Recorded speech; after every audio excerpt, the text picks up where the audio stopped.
Olá pessoal, tudo bom? Para quem não me conhece, meu nome é Fabrício de Azevedo, né? A gente congrega no campo da Assembleia de Deus de Palhoça, né? Servimos a Deus na Assembleia de Deus da Palhoça. Com muita alegria eu quero, nesta ocasião, repartir com você algo que eu acredito que pode mudar a tua vida, mudar a tua história, e por que não dizer mudar a tua situação neste momento. Quero repartir com você algo que a palavra de Deus, mais conhecida como a Bíblia Sagrada, ela nos mostra, ela registra, né? Ela nos dá liberdade, acesso de conhecer. Então preste atenção, que eu acredito que você vai ser abençoado por Deus, você vai ser tocado pela palavra de Deus, e a sua vida, assim como a minha, pode ser mudada, tá bom?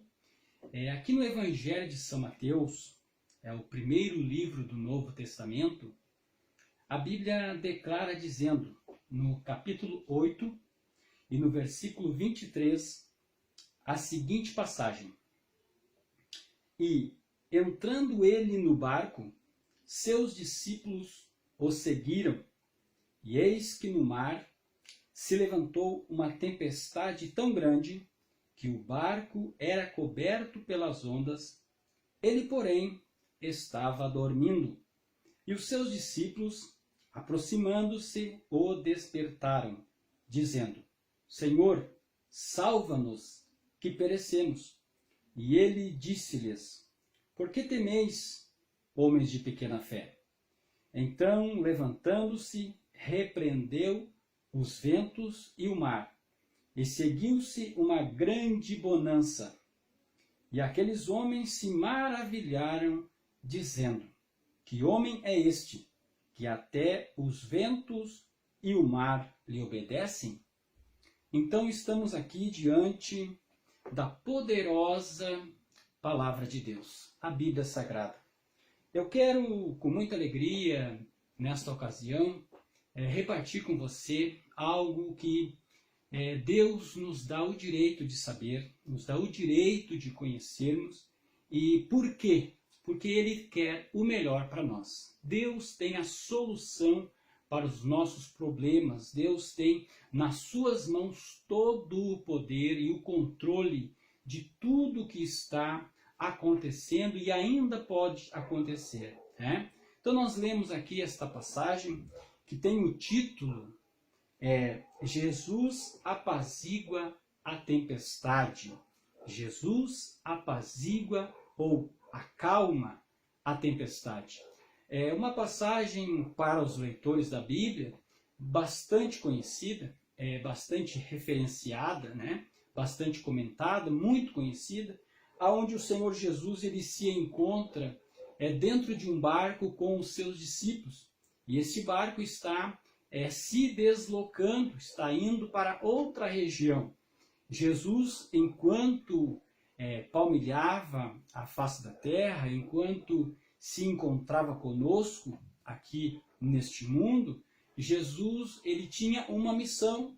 Jesus veio cumprir com uma missão. E nesta ocasião Jesus está fazendo isso, está cumprindo esta missão. Porém, ele está agora com um desejo no seu coração de ir além, né? De ir numa outra cidade, numa outra situação, resolver problemas de pessoas, ajudar pessoas, sarar pessoas, né? Jesus ele veio trazer a solução para o mundo.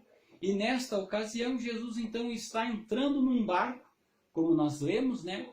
E os seus discípulos estão lhe acompanhando. Pois bem, para nós resumirmos, né, sermos objetivos, o que eu quero repartir com você nesta ocasião? Que nós acreditamos em Cristo, que nós acreditamos em Deus, que nós acreditamos que Jesus é o Filho de Deus, né? Nós temos certeza absoluta que Jesus ele é o nosso Salvador, ele é o nosso Redentor. Pois bem, a Bíblia nos mostra que Jesus ele foi aos céus, retornou aos céus, né? Ele ressuscitou e logo após então ele foi para os céus, retornou para os céus. Mas deixou muitos ensinamentos, né? Nos deixou muitas coisas maravilhosas relatadas e registradas na Bíblia Sagrada, e por isso hoje nós estamos aí como seus discípulos, lhe anunciando a palavra de Deus, estamos aí pregando aquilo que o Senhor Jesus nos ensinou. E a Bíblia não ficou registrada simplesmente como um livro histórico.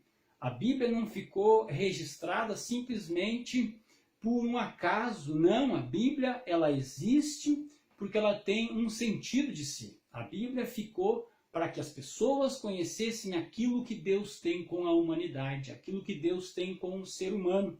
E nesta passagem, onde o Senhor Jesus apazigua a tempestade, nós vemos dentro desta passagem uma grande lição, que hoje nós, como seres humanos, enfrentamos muitas tempestades, enfrentamos muitas dificuldades que a vida nos propõe, enfrentamos muitas tribulações, porém nós acreditamos em Jesus, nós acreditamos que Ele é o nosso Salvador, né? Então, automaticamente, nós nos tornamos seus discípulos. Quando nós falamos a palavra discípulo, automaticamente nos vem à mente Pedro, Tiago, João, né? Os demais discípulos. Porém, além de discípulos, eles eram apóstolos. Porém, nós somos discípulos. Existe uma diferença entre apóstolo e discípulo. Nesta ocasião, eu quero falar sobre os discípulos. O que é um discípulo? Um discípulo nada mais é do que um aluno, né? De um seguidor de um mestre. Daquele que acompanha alguém que lhe está ali ensinando. É isso que nós somos. Nós somos discípulos de Jesus. Aquele que acredita nos ensinamentos de Jesus se tornou um discípulo. Então, como discípulo de Jesus, nós também passamos pelas nossas tempestades, também passamos pelos nossos vendavais, né? Por quê? Porque nós aceitamos seguir Jesus. Isso é automático, isso é algo que não tem como nós fugirmos dessa realidade. Todo aquele e toda aquela que deseja acompanhar Jesus, em um momento ou outro, vai se encontrar em dificuldades. Porém, com uma diferença. Nós temos alguém que vai se levantar a nosso favor. Amém? Então aqui a Bíblia está nos registrando que Jesus entrou no barco e se levantou uma grande tempestade. Uma tempestade tão grande que a Bíblia nos mostra que as ondas do mar cobriam este barco. Porém, um detalhe bastante importante que nós não podemos deixar de ressaltar é que o Senhor Jesus está dormindo no barco. Jesus, assim como nós, seres humanos, também cansava, também se afadigava, também precisava tirar o seu descanso e neste momento ele está dormindo. Porém, o sono de Jesus ele tem um objetivo. O descanso do Senhor Jesus ele tem um sentido de ser. Porque Jesus sabia que iria se levantar uma grande tempestade. E Jesus estava então experimentando com isso os seus discípulos, tentando passar para eles uma lição. Então Jesus dorme, se levanta a tempestade e agora os seus discípulos apavorados, homens que eram experientes no mar, homens que eram pescadores, você sabe, Jesus chamou eles da beira da praia, pescando no seu cotidiano, né? Eles eram pescadores, homens experientes com o mar, né? Muitas vezes, muitas situações tinham enfrentado a pesca, quem sabe outras tempestades, porém há uma diferença. Enfrentar uma tempestade sem Jesus e enfrentar uma tempestade com Jesus, né?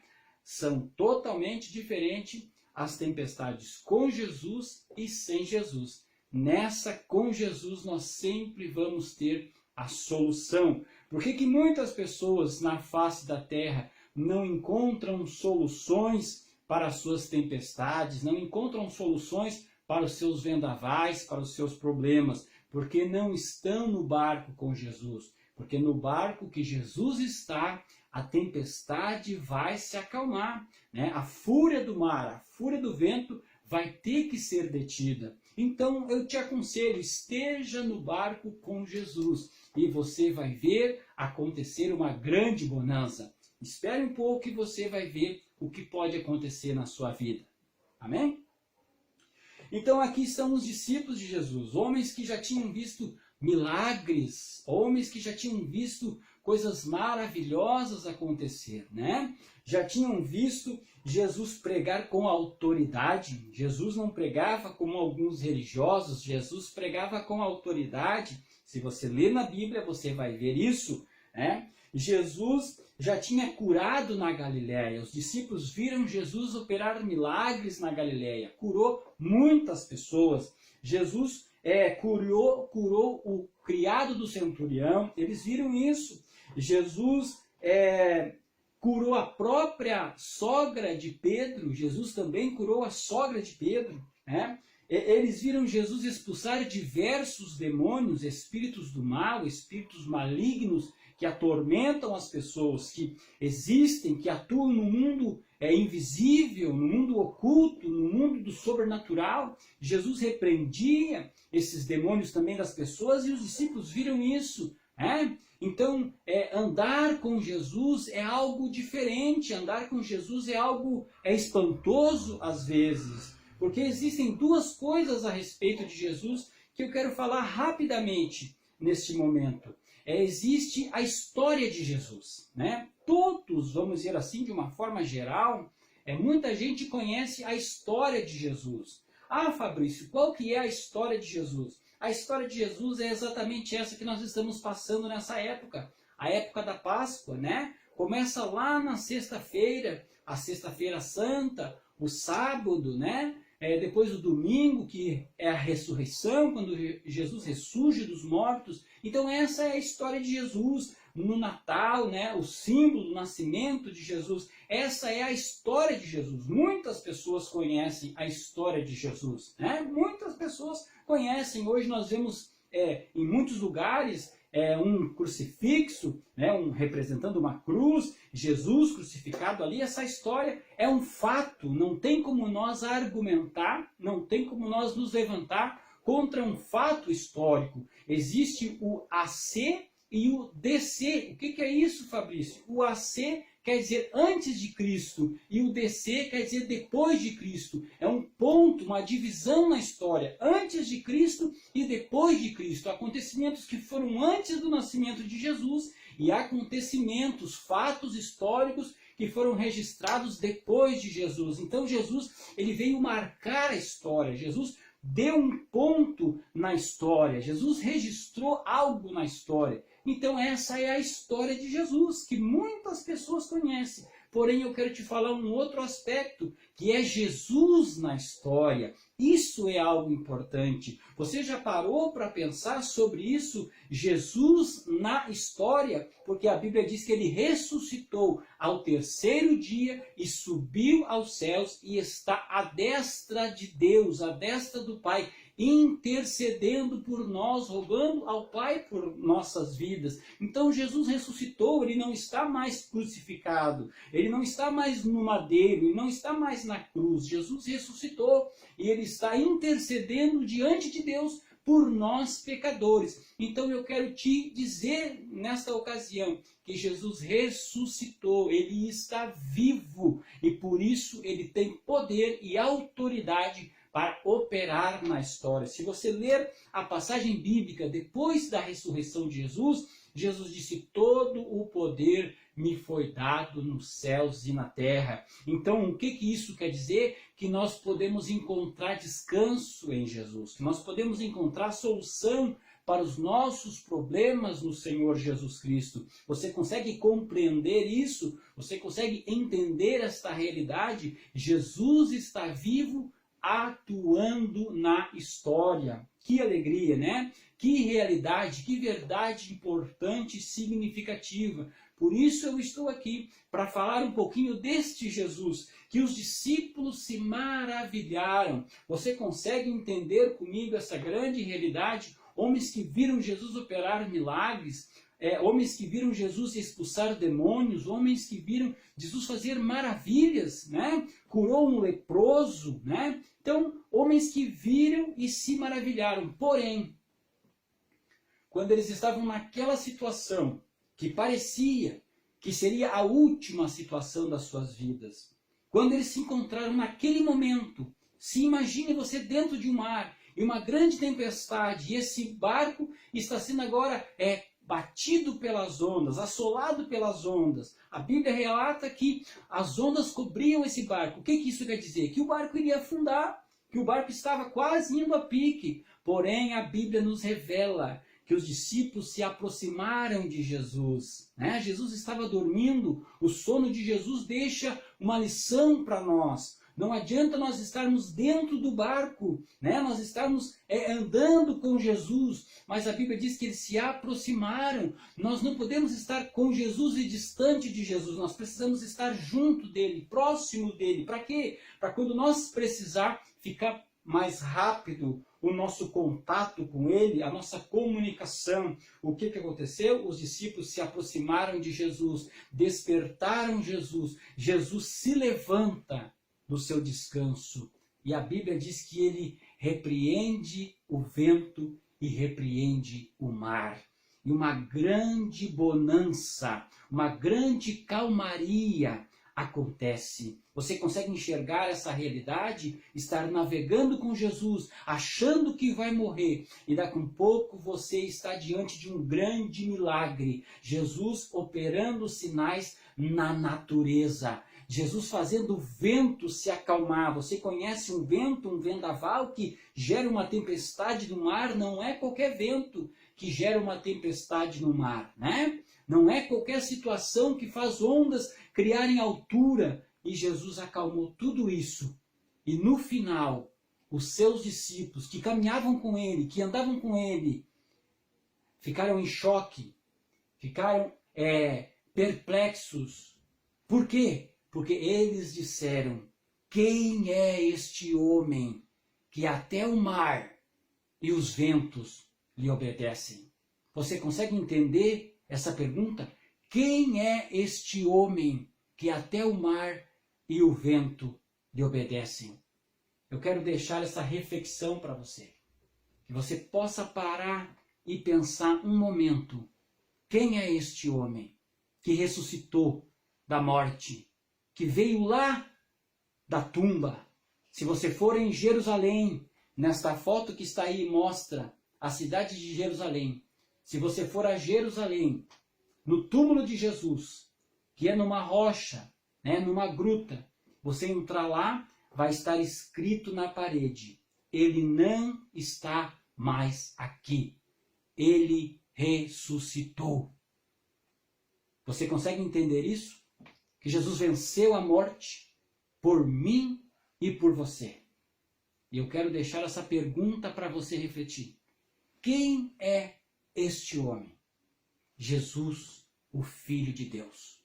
O autêntico, o unigênito Filho de Deus. É dele que eu estou te falando. É sobre ele que eu quero que você reflita comigo. Quem é este homem?